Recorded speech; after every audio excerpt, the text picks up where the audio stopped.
नमस्कार, स्वागत है आप सभी का। कैसे हैं आप सब। आज से हम लोग बिहार बोर्ड 9वीं कक्षा के अंग्रेजी विषय को शुरुआत करने वाले हैं।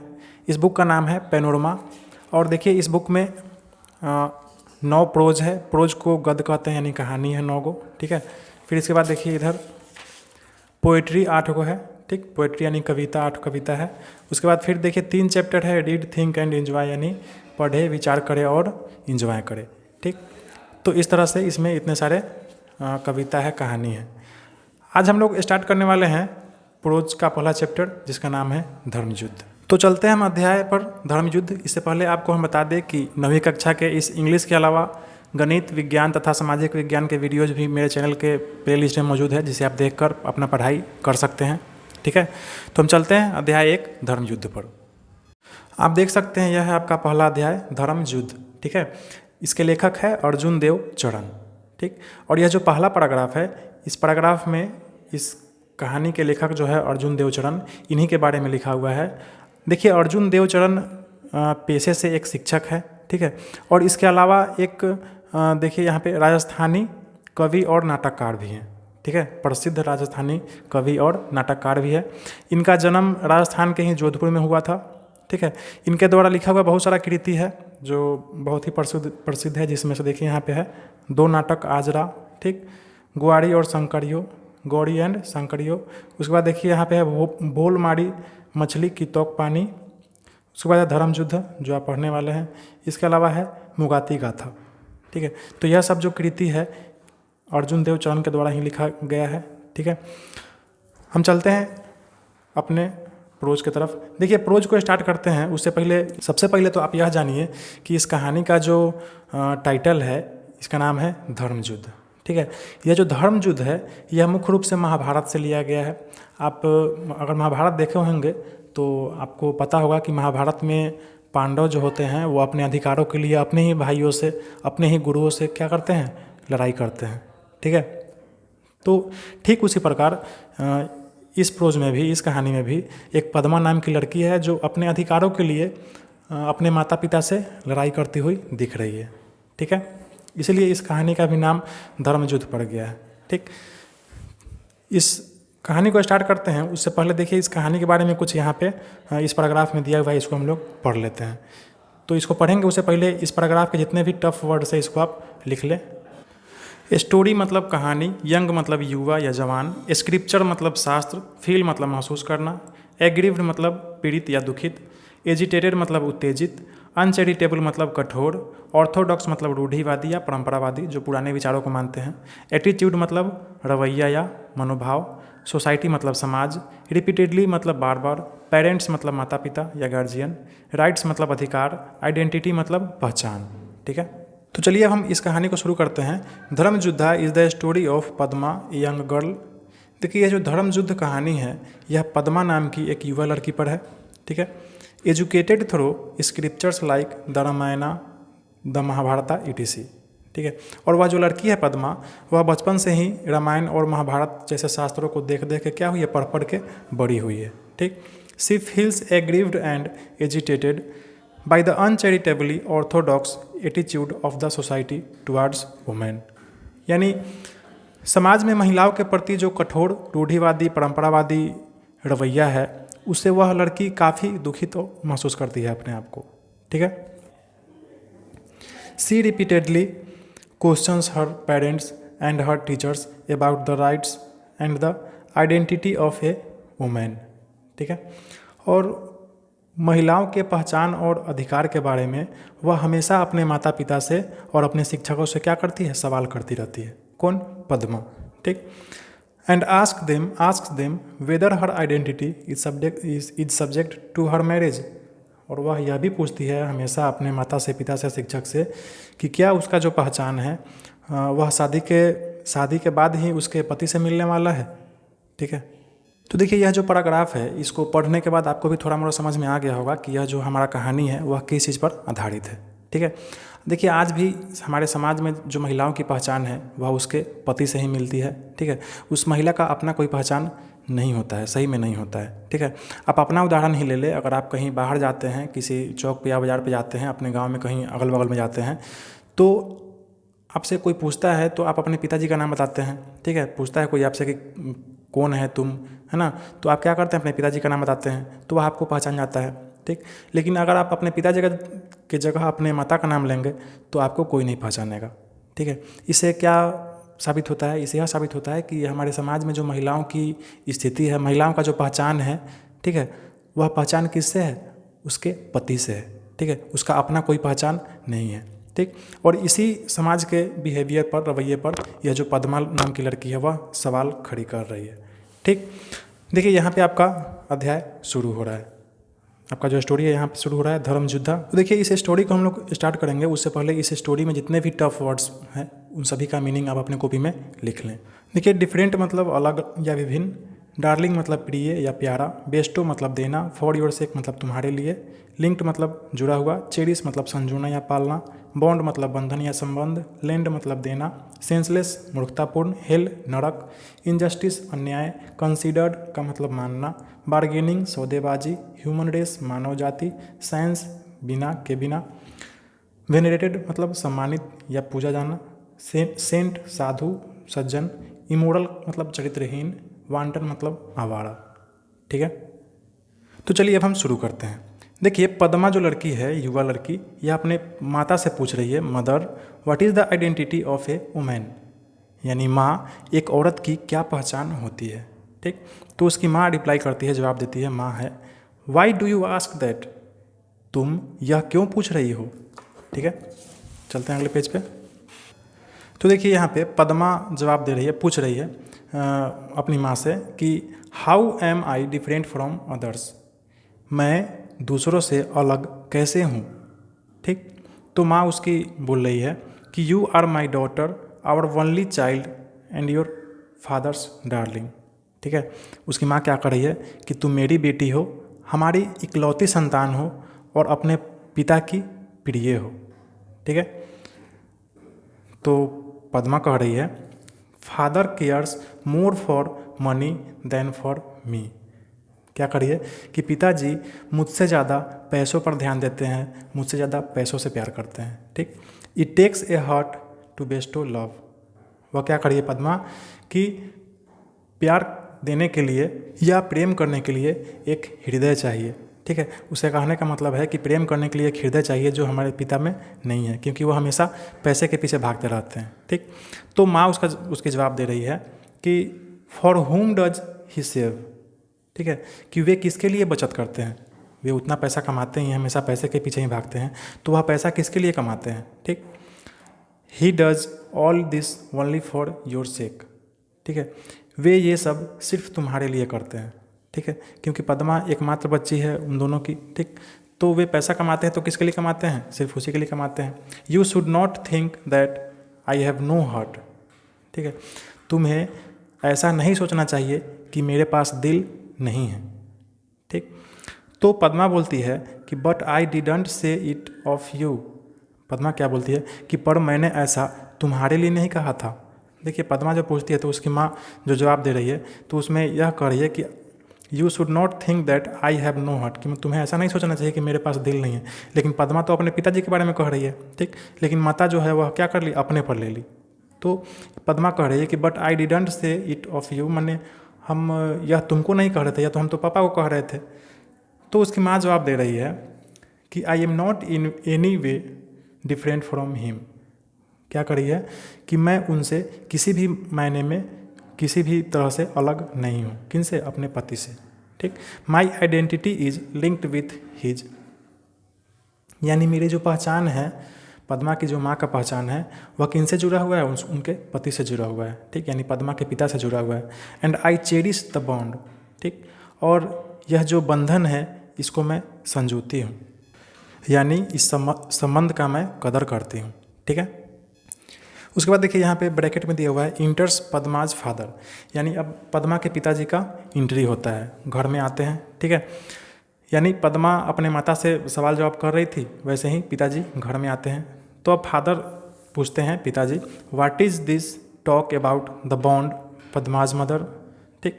वह फादर जो है उसके पिता अपनी पद्मा की माँ से पूछ रहे हैं कि क्या बात है, बंधन के बारे में क्या बात हो रही है पद्मा की माँ, ठीक है। वह पद्मा की माँ से पूछ रहे हैं कि बंधन के बारे में क्या बात हो रही है, क्योंकि वह बंधन शब्द सुन लिए होंगे। ठीक, तो माँ उसकी कह रही है कि हियर इज़ योर फादर, यह लो तुम्हारे पिताजी आ गए, ask him whatever you want to know. अब अपने तुम पिता से ही पूछो तुमको जो भी चीज़ जानना है।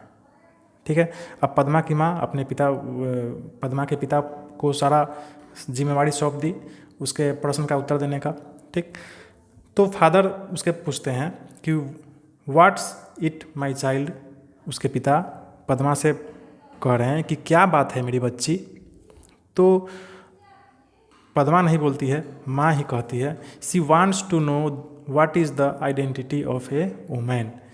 पद्मा की माँ क्या कर रही है कि सी वांट्स टू नो, यानी वह जानना चाहती है कि एक महिला की क्या पहचान है। ठीक है। तो उसके पिताजी कहते हैं, father you will know it dear when you are married, कि मेरी प्यारी बच्ची तुम इस बात को जान जाओगी जब तुम्हारा शादी हो जाएगा। ठीक है, मतलब जब तुम्हारा शादी हो जाएगा तो तुम इस बात को अच्छे से समझ जाओगी कि what is the identity of a women. कौन कहता है? पिताजी कहते हैं। तो अब चलिए हम आगे चलते हैं। अब देखिए आगे पद्मा फिर पूछ रही है, जब पिता ने उसका जवाब दिया कि शादी के बाद तुम खुद जान जाओगी, तो अब फिर पद्मा पूछ रही है कि does marriage lend identity to a man, क्या विवाह से ही किसी औरत की पहचान बनती है? ठीक है। तो उसकी माँ कहती है, पद्मा की माँ जवाब दे रही है कि what is a woman without a husband, कि पति के बिना औरत क्या है? कुछ भी नहीं है। उसकी माँ यह कहना चाह रही है कि बिना पति के एक औरत का पहचान कुछ है ही नहीं। ठीक, तो इसके जवाब में फिर पद्मा कह रही है, पूछ रही है कि what if one does not get married, कि यदि कोई औरत शादी नहीं करे तो क्या होगा? ठीक, तब उसकी माँ कह रही है, जवाब दे रही है कि why do you always ask such senseless question. ठीक, उसकी माँ क्या कर रही है कि तुम हमेशा ऐसे मूर्खतापूर्ण अर्थहीन प्रश्न क्यों पूछती रहती हो? ठीक है। तो पद्मा कहती है, what about a woman whose husband is dead, कि उस औरत के बारे में क्या कहती हो माँ जिसका पति मर चुका है? ठीक, तो उसकी माँ कहती है लाइफ इज़ हेल फॉर हर, यानी अगर किसी का पति मर गया है तो उस महिला के लिए उसका जो जीवन है वह नरक के समान है ना। लाइफ इज़ हेल फॉर हर। ठीक है। आगे कह रहा है, पद्मा पूछ रही है कि पूछ नहीं रही, पद्मा इसके जवाब में कह रही है कि दैट्स इनजस्टिस, क्या यह तो अन्याय है ना। अगर किसी का पति मर जाए, ठीक, तो उसका जीवन नरक के समान हो जाए, यह तो अन्याय है, क्योंकि हर इंसान का अपना अस्तित्व होता है, उसका अपना अधिकार होता है। ठीक, तब माँ कह रही है कि you need not talk of justice and injustice here. ठीक है, तुम्हें यहाँ न्याय और अन्याय की बात करने की ज़रूरत नहीं है। तो पद्मा कहती है वाई, यानी क्यों? तो माँ कहती है over here women don't have the right to ask question. ठीक है। अब उसकी माँ देखिए क्या कह रही है कि यहाँ औरतों को प्रश्न करने का अधिकार नहीं है। ठीक है। अब तुम बहुत ज़्यादा प्रश्न कर रही हो, इतना प्रश्न करने का अधिकार औरतों को नहीं है। तो फिर पद्मा पूछ रही है कि what right do they have then, जब हम प्रश्न नहीं कर सकते हैं औरतें, तो उसके पास क्या अधिकार है? ठीक है, तब उन्हें कौन सा अधिकार प्राप्त है? तो फादर क्या कहते हैं, rights are for equal dear. ठीक है, यानी अधिकार जो है वह बराबरी वालों के लिए है। ठीक है, किसके लिए है? राइट्स आर फॉर इक्वल्स, यानी अधिकार जो है यह बराबरी वालों के लिए है। पद्मा तब कहती है why is a home considered a place for bargaining, यानी घर को मोल भाव यानी सौदेबाजी की जगह क्यों समझा जाता है? One should not live in such A palace, ऐसी जगह पर किसी को नहीं रहना चाहिए। यानी यह जो पद्मा है यह सुन के दुखित हो जा रही है कि राइट्स आर फॉर इक्वल, यानी अधिकार जो है वह बराबरी वालों के लिए है। कहने का मतलब है, उसके पिताजी का कहने का मतलब है कि महिला और पुरुष बराबर नहीं है, है ना। महिला जो है वह पुरुष से इन्फीरियर है। कहने का मतलब है कि महिलाओं का जो पहचान है वह पुरुषों से ही है, उसके पतियों से ही है। ठीक है। तो इसी बात से क्रुद्ध होकर यह जो पद्मा है यह कह रही है कि why is home considered a place for bargaining, यानी घर को एक मूल भाव यानी सौदेबाजी की जगह क्यों माना समझा जाता है। One should not live in the such a place, यानी ऐसी जगह पर किसी को नहीं रहना चाहिए। ठीक, तब इसके जवाब में देखिए फादर कह रहे हैं कि you will get the same replies to this questions wherever you go, है ना। तो उसके पिता कह रहे हैं कि तुम जहाँ भी जाओगी मेरी बच्ची, जिस घर में भी जाओगी, तुम्हें इस प्रश्न का यही जवाब मिलेगा। ठीक, तो पद्मा कह रही है कि but the identity of a woman is the identity of the human race. ठीक, पद्मा क्या कह रही है कि पर औरत की पहचान मनुष्य जाति की पहचान है। ठीक, a society sense women dot dot dot. ठीक, यह कुछ आगे कहना चाह रही थी फिर चुप हो जा रही है। ठीक, ए सोसाइटी सेंस वुमेन, देखिए सेंस का मतलब होता है बिना, है ना। ए सोसाइटी सेंस वुमेन, यानी एक समाज बिना औरत के क्या होगा, है ना। इसके बाद यह नहीं कुछ बोलती है या चुप हो जाती है। अभी सोचिए, बिना औरत का कोई समाज बन सकता है? नहीं बन सकता है। ठीक, किसी भी समाज को बनने के लिए पुरुषों और महिलाओं का एक समान योगदान होता है। तो अब इसके फादर जवाब दे रहे हैं कि that's why they say that marriage lends this identity. इसलिए यह कहा जाता है कि किसी भी महिला का जो पहचान है वह उसके पति से ही है। ठीक है, यानी उसके विवाह के बाद ही है। तो अब देखिए पद्मा क्या कह रही है। So if a girl does not get married she has no identity. इसका मतलब जो लड़की शादी नहीं करती है उसकी कोई पहचान नहीं होती। ठीक, why is it an unmarried man is venerated and called a saint, है ना। अब वह कह रही है कि ऐसा क्यों होता है कि जो आदमी, जो मर्द शादीशुदा नहीं होता है उसको साधु कहा जाता है, उसको सम्मानित किया जाता है, उसको पूजा जाता है। While an unmarried women is called immoral and wanton, जबकि एक अविवाहित महिला को चरित्रहीन कहा जाता है और उसको आवारा कहा जाता है। ऐसा क्यों है, ऐसा होता है। ठीक, तो यहाँ पे आपका यह जो स्टोरी है यह ख़त्म हो रहा है। आशा है आपको यह स्टोरी अच्छे से समझ में आ गया होगा। हम चलते हैं इसके क्वेश्चन आंसर की तरफ। देखिए यहाँ पे कह रहा है कि answer the flowing questions very briefly, बहुत छोटे में आपको इसका उत्तर देना है। ठीक है, 5 प्रश्न है। पहला प्रश्न है what was the question that Padma wanted to know from her parents. Padma अपने माता पिता से कौन सा प्रश्न पूछना चाह रही थी, क्या जानना चाह रही थी। इसके उत्तर में आप लिख सकते हैं कि Padma wants to know that what is the identity of a women. एक औरत की क्या पहचान है, यही जानना चाह रही थी। अगला प्रश्न है how many brother and sisters did Padma have, यानी पद्मा कितने भाई और बहन थी। ठीक है, तो देखिए पद्मा जो है अकेली, माता पिता की अकेली संतान थी। इसके उत्तर में आप लिख सकते हैं कि Padma was the only child of her parents. ठीक, अगला प्रश्न है why was Padma unhappy with her father, यानी पद्मा अपने पिता से नाखुश क्यों थी। ठीक, तो वह नाखुश इसलिए थी क्योंकि उसके पिता हमेशा पैसों पर ध्यान देते थे। तो आप लिख सकते हैं कि because her father cares more for money than her. ठीक है, अगला प्रश्न 4 number for whom is life hell according to Padma's mother, यानी पद्मा के माता के अनुसार किसका जीवन नरक के समान है। ठीक, तो इसको तो आप लिख सकते हैं कि according to Padma's mother life is hell for the women whose husband is dead, यानी जिसका पति मर गया है उसका जीवन नरक के समान है। ठीक, अगला प्रश्न है कि what according to Padma is the identity of the human race, यानी पद्मा के अनुसार मानव जाति की पहचान किससे है। तो इसको तो आप लिख सकते हैं कि according to Padma the identity of a women is the identity of human race, यानी एक महिला के पहचान से ही एक मानव जाति का पहचान है। ठीक, तो यहाँ पे आपका यह खत्म हुआ। हम चलते हैं, देखिए यहाँ पे लॉन्ग आंसर क्वेश्चन, मतलब इसको थोड़ा विस्तार में आपको जवाब देना है। यहाँ पे 8 प्रश्न है। ठीक है, पहला प्रश्न है father cares more for money than for me, why does Padma say so, have you ever felt like Padma explain, यानी पद्मा ऐसा क्यों कहती है कि पिताजी मुझसे ज़्यादा पैसा से प्यार करते हैं, है ना। क्या आपने भी पद्मा के जैसा कभी फील किया है, महसूस किया है, इसको एक्सप्लेन करें।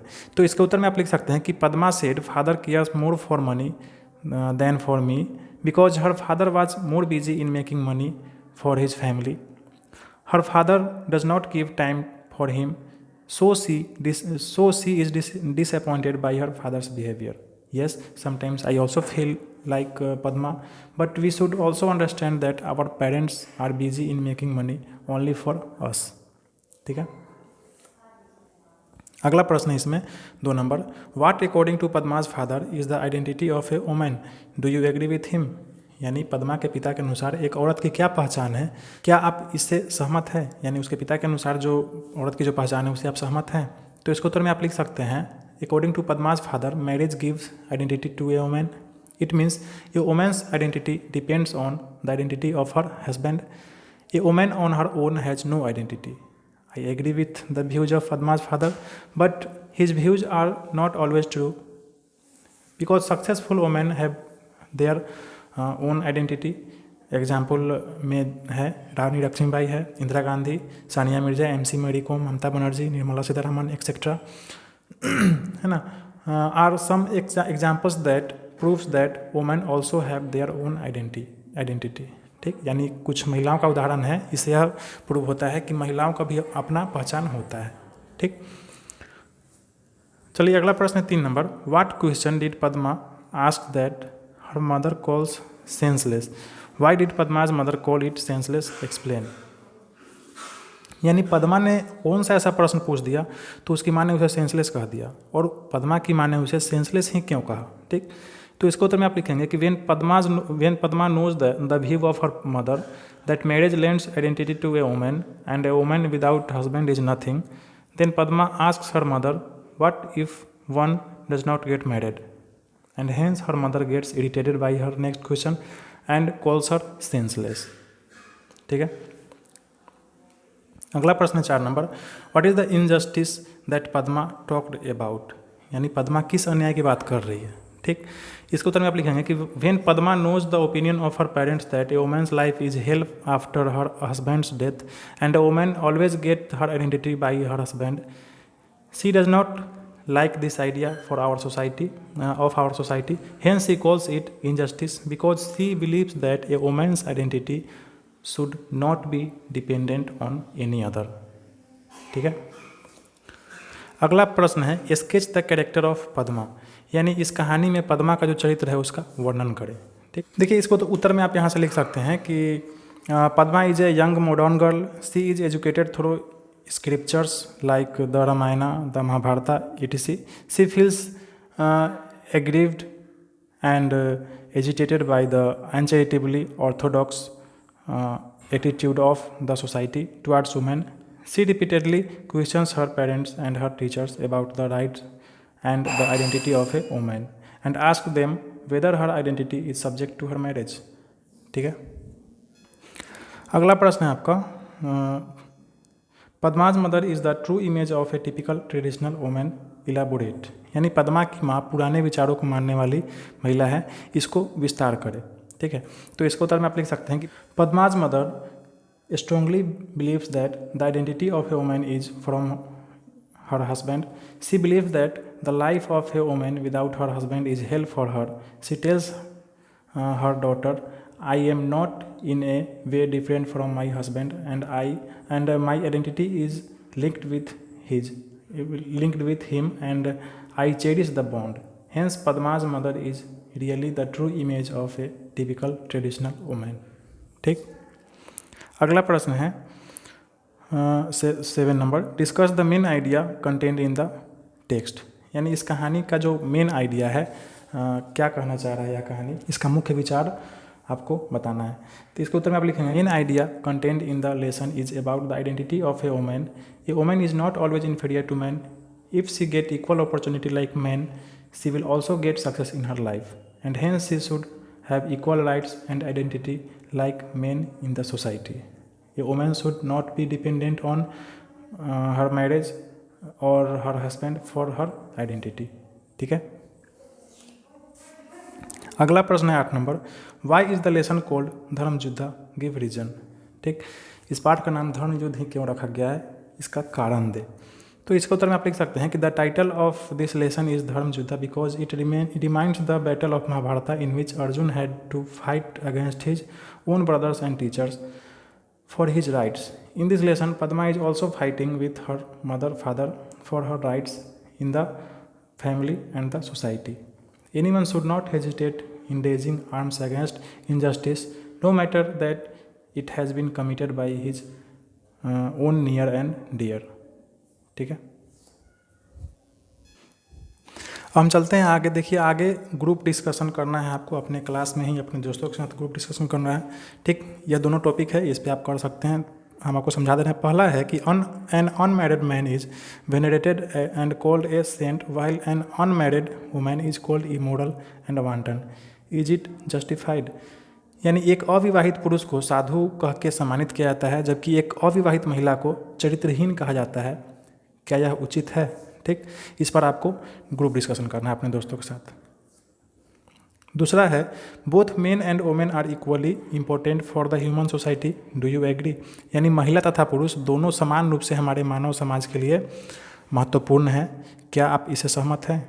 ठीक, इस पर भी आप अपने दोस्तों से चर्चा कर सकते हैं। ठीक है,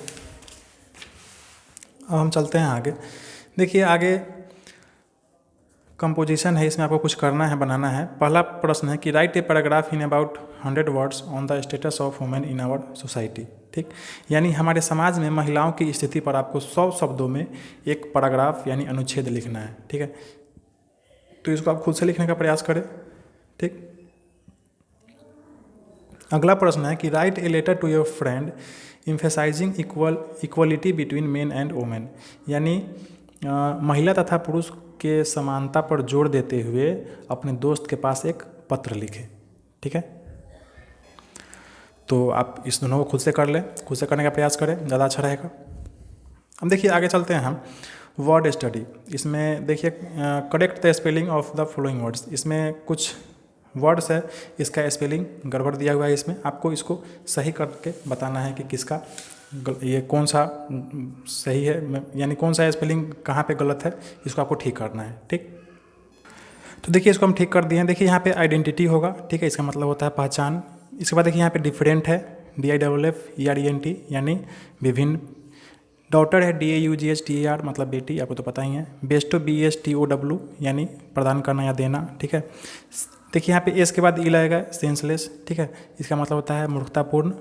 यहाँ पे इनजस्टिस होगा INJUSTIC, इनजस्टिस मतलब अन्यायपूर्ण। ठीक, यहाँ पे बार्गेन होगा BARGAIN, बार्गेन मतलब मोल तोल करना या सौदा करना।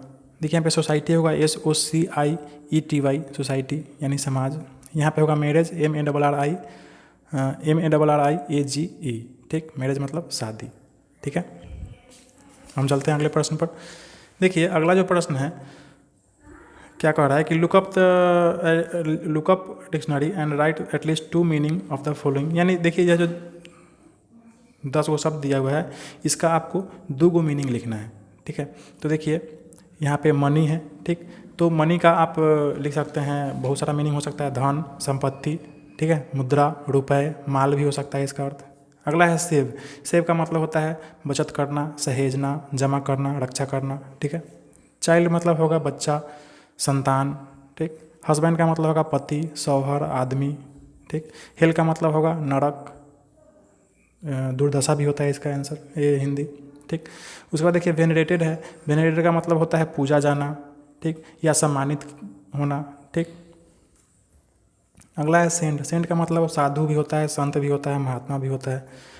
यह वांटन है। वांटन मतलब आवारा भी होता है, चरित्रहीन भी होता है। ठीक है, तो यह सब आप इसका अर्थ लिख सकते हैं। अब देखिए आगे है कुछ आपको ऐसा वर्ड बनाना है, खोजना है जिसमें लेस लगा हो, है ना। सफिक्स में क्या लगा हो? लेस लगा हो। देखिए एक प्रीफिक्स होता है, एक सफिक्स होता है। ये प्रीफिक्स और सफिक्स क्या होता है आपको पता होगा। ठीक है, नहीं पता होता आप समझ लीजिए। देखिए कुछ वर्ड होते हैं, जैसे देखिए यहाँ पे सेंस है, सेंस के बाद में लेस लग गया तो यह क्या हो गया? सेंसलेस। ठीक, यानी कुछ शब्द है जिसके बाद कोई शब्द जुड़ता है, ठीक, और उस शब्द का अर्थ बदल जाता है, तो उसको हम सफिक्स कहते हैं। ठीक, यानी इस शब्द के बाद लग रहा है तो इसको हम लोग क्या कहते हैं? सफिक्स। लेकिन कुछ ऐसा शब्द होता है जिसके पहले लग के इसका अर्थ बदल जाता है, उसको प्रीफिक्स कहते हैं। जैसे देखिए सब्सक्राइब, हम आपको कहते हैं सब्सक्राइब करने के लिए मेरा वीडियो सब्सक्राइब करें। ठीक, इसी में अगर आप ऑन लगा देंगे तो अनसब्सक्राइब हो जाएगा। ठीक, तो इसमें इसको हम लोग कहेंगे प्रीफिक्स। ठीक, इसमें पहले लग गया तो प्रीफिक्स हो गया, और जो चीज़ बाद में लगता है तो वह क्या होता है? सफिक्स। तो ऐसा आपको सफिक्स वाला 10 गो वर्ड खोजना है। ठीक, तो आप ये देखिए यहाँ से 10 को शब्द बना सकते हैं। देखिए यहाँ पे पहला है यूजलेस, मतलब बिना काम का, बेकार, ठीक। सेमलेस मतलब बेशर्म, ठीक है। सीडलेस मतलब बिना बीज का, ठीक। पॉइंटलेस मतलब व्यर्थ, ठीक है। नीडलेस बेकार, बिना काम का, ठीक। इसके बाद देखिए रेस्टलेस बेचैन, ठीक है। चाइल्डलेस का मतलब होता है ये बिना संतान का, ठीक है। उसके बाद होमलेस यानी बिना घर का, ठीक। वर्थलेस मतलब बेकार, इसका मतलब ही बेकार होता है, ठीक। उसके बाद क्ल्यूलेस मतलब बिना तर्क का, ठीक है। तो इस तरह से आप लेस लगा के बहुत सारा शब्द बना सकते हैं। हम चलते हैं, अगला जो है आपका वर्ड मीनिंग है, ठीक है। इसके बाद इसमें आपको क्या करना है, देखिए यहाँ पे ये सेंटेंस लिखा हुआ है, इसको आपको एक शब्द बदलना है, ठीक। A person of great holiness, ठीक। ऐसा आदमी जिसको बहुत ज़्यादा पवित्र माना जाता है, इसको क्या लिख सकते हैं, देखिए आप एस ए लगा देंगे तो यह क्या हो जाएगा, S A I, saint. Saint मतलब क्या होता है, साधु, ठीक, सज्जन। उसके बाद देखिए अनचेस्ट का मतलब होता है गंदा या आवारा, इसको आप लिख सकते हैं वांटन, WANT, लास्ट में ON है, वांटन, ठीक। अगला है ट्रीटेड विथ रिस्पेक्ट, सम्मानित किया जाना, ठीक है। इसको आप वेनरेटेड लिख सकते हैं, VANERATED, लास्ट में लिखा हुआ है। टू होल्ड एज डियर, ठीक, यानी संजोना, किसी को अपना बनाना, ठीक है। तो इसको आप चेरिश लिख सकते हैं, CHERISH लिखा हुआ है, ठीक। इंडिविजुअलिटी का मतलब होता है आइडेंटिटी यानी पहचान, ठीक, IDENTITY लिखा हुआ है। अनरीजनेबल यानी बिना काम का, मूर्खतापूर्ण, ठीक। इसको आप लिख सकते हैं सेंसलेस, SENSELEL के बाद ESS लिखा हुआ है, ठीक है। चलिए हम चलते हैं आगे। अगला है फ्रेज, यह लास्ट टॉपिक है, इसमें आपको खुद से करना है, इसका हम आपको हिंदी बता दे रहे हैं, ठीक है। इस फ्रेज का आपको अर्थ हम बता दे रहे हैं, इससे आपको ज़्यादा कुछ नहीं करना है, इससे सिर्फ एक वाक्य बनाना है, ठीक, एक सेंटेंस बनाना है आपको, ठीक है। पहला है केयर फॉर। केयर फॉर का मतलब होगा किसी का परवाह करना, ठीक है। उसके बाद देखिए इन एनी वे, ठीक। इन एनी वे का मतलब होता है किसी भी परिस्थिति में, ठीक है। उसके बाद है फॉर इक्वल्स। इक्वल इसका मतलब होता है बराबरी वालों के लिए, ठीक। फॉर इक्वल्स यानी बराबरी वालों के लिए। अगला है फॉर वंस सेक, ठीक, यानी किसी के लिए, ठीक। फॉर वन सेक यानी किसी के लिए। अगला है व्हाट इफ़, क्या होगा अगर, इसका अर्थ होगा क्या होगा अगर। अगला है ए प्लेस फॉर बार्गेनिंग, यानी सौदेबाजी का जगह, ठीक है। ए प्लेस फॉर बार्गेनिंग का मतलब क्या होगा, सौदेबाजी का जगह। तो इसे क्या करना है, आपको एक सेंटेंस बनाना है, ठीक है। इसके बाद ग्रामर का सेक्शन है। तो यहाँ पे हम अपने वीडियो को ख़त्म करते हैं, ठीक है। इसमें हम लोगों ने इस अध्याय के सभी चीज़ों को समझा अच्छे से, इसके लेखक अर्जुन देवचरण के बारे में जाना, ठीक। इसके टफ वर्ड मीनिंग थे उसको भी जाना, या जो हमारा स्टोरी है यह क्या कह रहा है इसको भी समझे हम लोग। इसके जो प्रश्न सब है इन सभी का हमने हल भी किया, ठीक। कुछ लॉन्ग क्वेश्चन थे इनको भी मैंने हल किया, ठीक। और कुछ छोटे मोटे प्रश्न थे इसको भी हल किया। तो यह वीडियो आपको कैसा लगा आप हमें कमेंट करके ज़रूर बताएं। अच्छा लगा तो कृपया वीडियो को लाइक करें और मेरे चैनल को सब्सक्राइब करें। अपने दोस्तों को ज़रूर से ज़रूर शेयर करें। पढ़ाई जारी रखें, खुश रहें। Thank you.